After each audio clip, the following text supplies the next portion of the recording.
Okay, so let's actually go in and fill in the new spreadsheet, just so we can see month by month how this extra money will save us in the long run. So to calculate the interest, oddly, it's the same way we calculated the interest last time. I'm sorry, so for month 0, we're just going to drag it down the balance of the entire loan, which is the 211,500. The interest is still 6% divided by 12 times the new balance. And if you remember from last time, we want to do what's called an absolute cell reference. So I want to go back to the D, and I want to make sure that it's always going back to that particular spot when it calculates that. So it's always going to go back and look at the APR, the initial loan. Okay, so the principal in this case is, let's see, so we have the payment minus the interest, so that part's still the same. And then we have the extra principal, so that's that extra amount that we're adding to it. And I wanted to go back and do an absolute reference here, so I want it to always go back to that amount that we're saying we're going to add each month. So put dollar signs around the J's. Let's see, and the same thing here around the D8. I want to make sure I go back and put a dollar sign there, so it's always going back to that one particular location every time.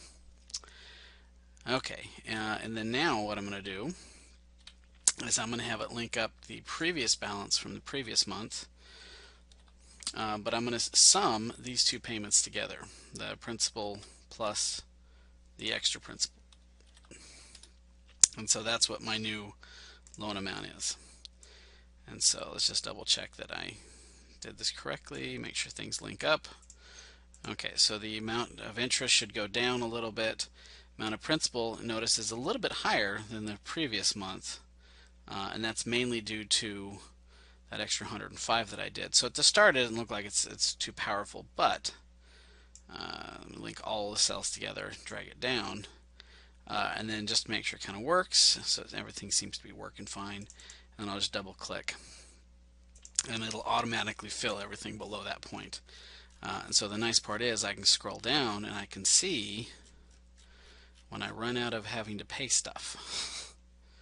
I'm sorry, at a certain moment it becomes negative, doesn't it?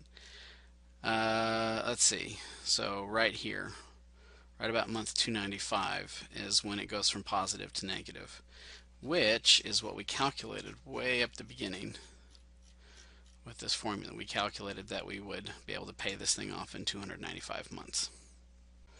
Okay, so now that you've actually made your spreadsheet, you can go do you're going to research your own sort of a home loan that you're interested in and answer some questions about that. So if you go back to Blackboard, I've actually got the questions all typed up here. Some of this is your opinion, some of it is actually based on the numbers that you type in the spreadsheet. So when I check this over, I'm going to look at the fact that you built the spreadsheet correctly and that you actually went in and played around with this and were able to answer these questions. So if you have any concerns, please feel free to email me. In Blackboard, kind of show this here. Oops. Let me try that one more time.